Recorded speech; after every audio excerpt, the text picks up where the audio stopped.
My parents didn't lower their voices when they said it. The greatest gift for your brother's wedding is you vanishing from this family forever. They said it at the table where I had spent months planning every detail of his perfect day. My brother didn't defend me. My mother didn't blink. My father just folded his napkin like the conversation was over. I didn't beg. I stood up, walked out into the night air, and felt something inside me finally snap free. By morning, their dream wedding was already collapsing. Before I tell you how it all fell apart, drop a comment telling me where you're listening from and hit subscribe so we can meet here every day for more stories like this. My name is Luna Hart, and for most of my life, I believed loyalty was the same thing as love. In our house in Erie, that belief kept me busy, fixing problems no one acknowledged, filling gaps no one thanked me for, and carrying weight my family pretended didn't exist.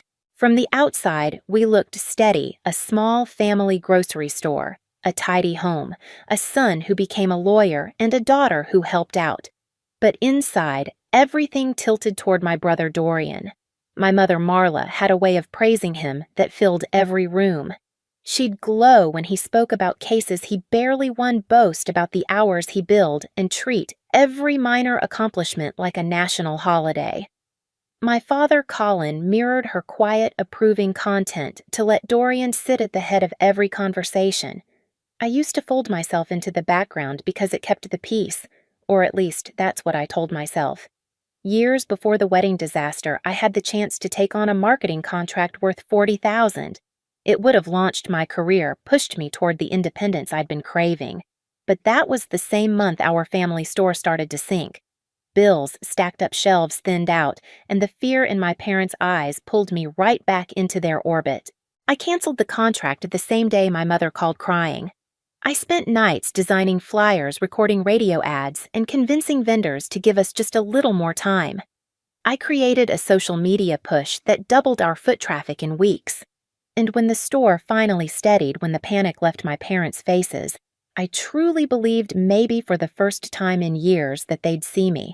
But at the family meeting, my mother clasped her hands like she was announcing royalty. "We've decided Dorian should take over the store," she said. "He just has the head for leadership." My father didn't even look at me when he agreed. Dorian hadn't lifted a finger. He'd barely stepped inside during those months. And yet, he was the one handed the keys, the praise, the legacy. I felt something inside me shift, then not enough to break, but enough to crack. That crack widened as the wedding planning began. They didn't ask if I had time. They didn't ask what it would cost. They just handed me the responsibility, the deadlines, and the silence that followed whenever I did anything right. The deeper I sank into the wedding planning, the more I realized I wasn't planning a celebration. I was managing a production built entirely on entitlement. Elise, my brother's fiancée, tried to be kind in soft, apologetic ways, but she never stopped Dorian from piling demands onto my plate. And my parents. They acted like it was only natural that I'd drop everything to make their golden son's day perfect. I stretched my freelance schedule, thin-squeezed client calls between venue tours, and poured $10,000 from my savings into deposits because every time I suggested a budget, my mother sniffed like I'd insulted the family name. One afternoon, I showed them the invitation draft I'd spent hours on. Marla barely skimmed it before pointing at a tiny spacing error. "Careless," she muttered, tossing it back like it was trash. Dorian smirked. Typical Luna. My father didn't even look up from the TV. I swallowed the sting and kept going, adjusting timelines, renegotiating contracts, finding cheaper alternatives to the expensive whims Dorian kept adding. A luxury band, imported flowers, specialty champagne. Every no I offered was met with an eye roll or a reminder that this is his only wedding, Luna. At night, I met Mason at a small coffee shop downtown. He watched me sink into my chair, drained. "You look exhausted," he said gently. "I just need to get through this wedding," I told him. "Maybe then they'll finally see. They won't cut in, not unkindly." "You're building a house in a place that keeps burning it down." His words lingered long after I drove home. The turning point came at a bridal menu tasting a week before the wedding. I had meticulously selected dishes that matched our budget roasted chicken summer salads, simple sides that tasted far better than they cost. But Dorian pushed the plate away after a single bite. "This is bland," he said. We need lobster, and real champagne, not whatever this is. My mother nodded instantly. Fix it, Luna. I reminded them I had already paid the deposits that the upgrades would multiply the cost. Dorian leaned back, eyes cold. Stop cutting corners. Make it happen. Something broke inside me, then not a crack, not a shift, but a clean snap. The next day, Dorian posted on a local community page, "My sister is ruining our wedding with her laziness and cheap decisions."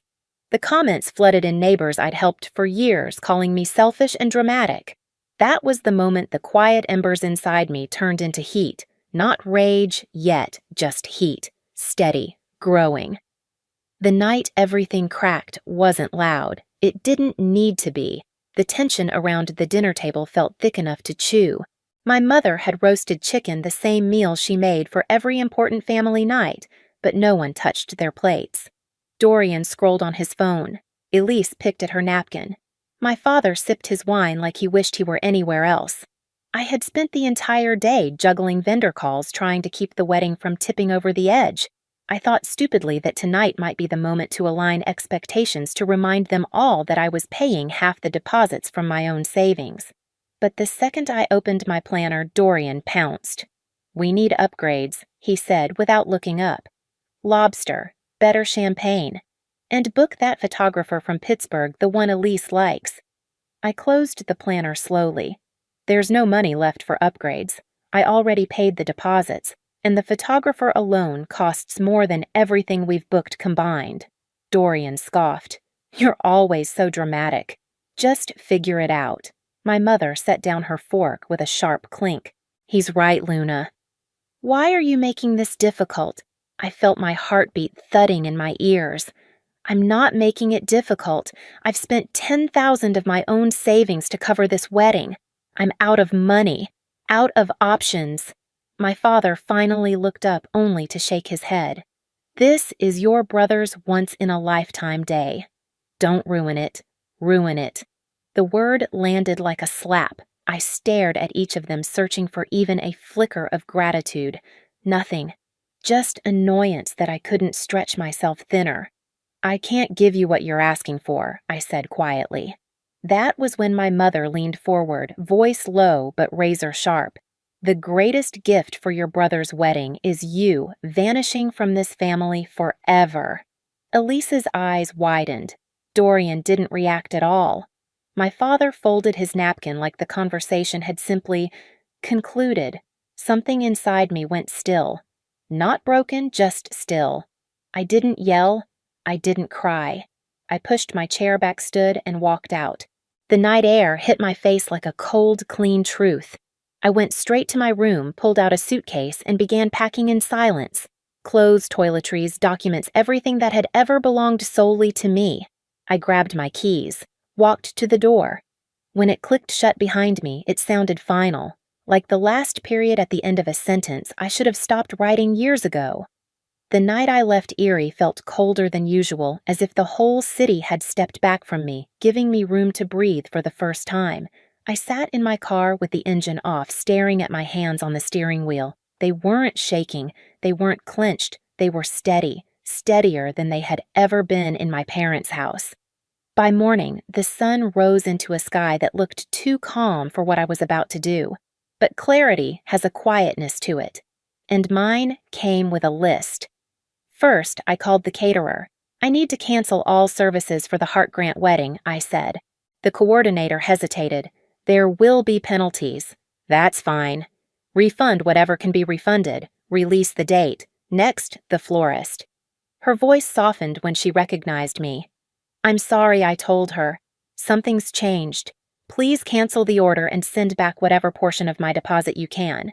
The band was trickier. They had already cashed my check, but banks have processes for disputes, and I filed one before lunchtime. By 2 in the afternoon, I'd recovered nearly all of my $10,000. Not by plotting revenge, not by destroying anything, simply by unraveling everything I had personally stitched together. My phone buzzed over and over, calls from my mother, my father, Elise, and eventually Dorian. I didn't answer. Not because I wanted to torture them, but because silence was the first boundary I had ever allowed myself. That evening, I stood in the center of my small studio apartment, the one I'd barely spent time in because I'd been living out of duty. I looked around at the bare walls, the unfolded laundry, the half-written project notes on my desk. For once, the mess was mine, and mine alone. The next morning, the wedding day arrived. Erie's air smelled like rain, even though the sky was clear.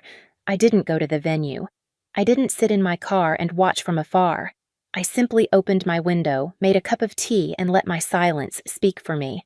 But the chaos still found me. Around 10, my phone lit up with a frantic call from Elise. I let it ring out, then another call this time from an unknown number. Then my mother's name.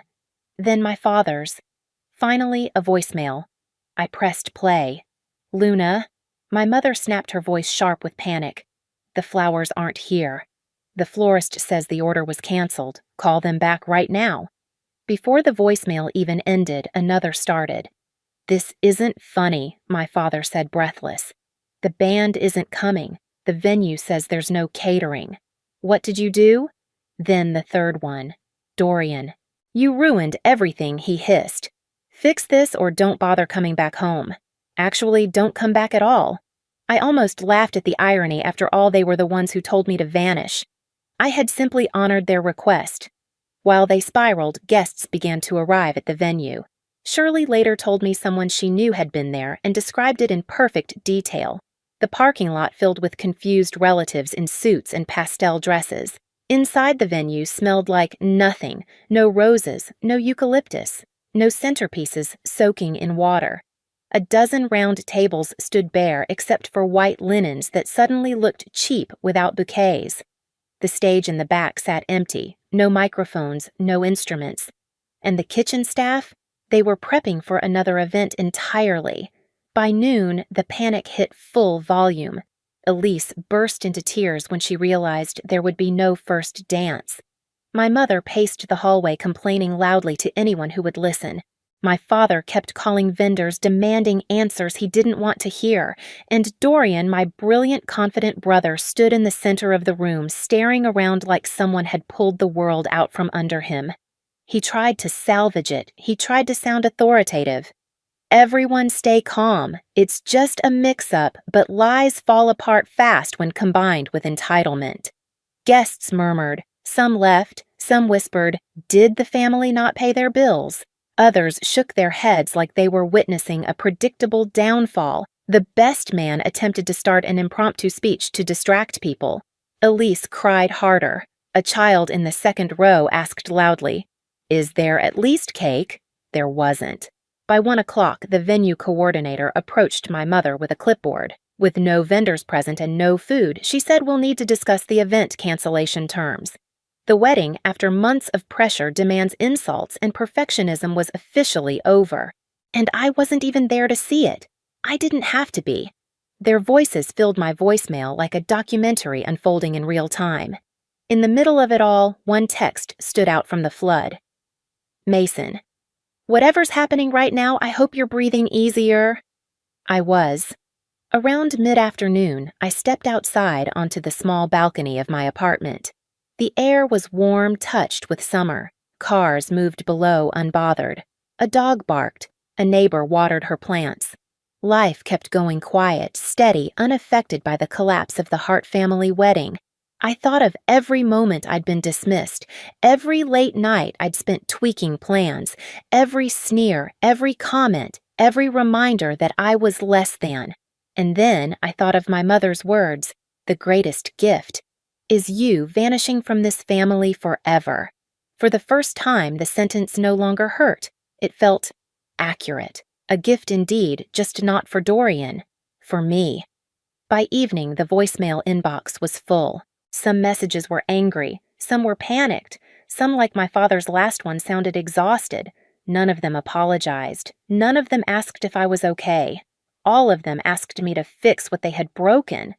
I turned off my phone. Then I opened my laptop and typed a message I'd been avoiding for too long, an inquiry to a realtor in Asheville about available apartments.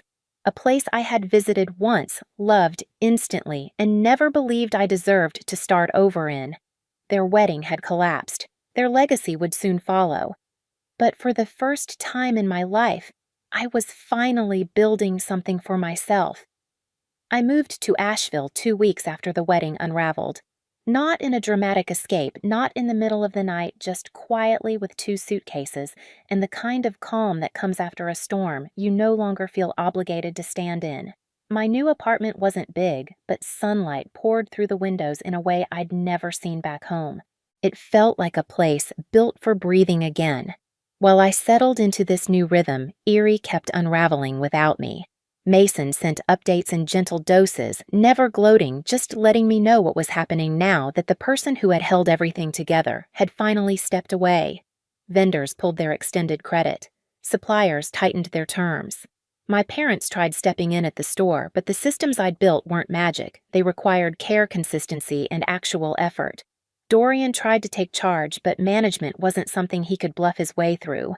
Within weeks, the store that had survived every dip and bad season collapsed under the weight of their negligence. My mother and father sold the house soon after. I saw the listing online cozy lived-in property near town. I wondered if buyers could feel the strain inside those walls. As for Dorian, Elise left quietly, her ring returned with a short note. I didn't celebrate it, I didn't need to. Some consequences don't require applause. In Asheville, my life grew in small, steady ways.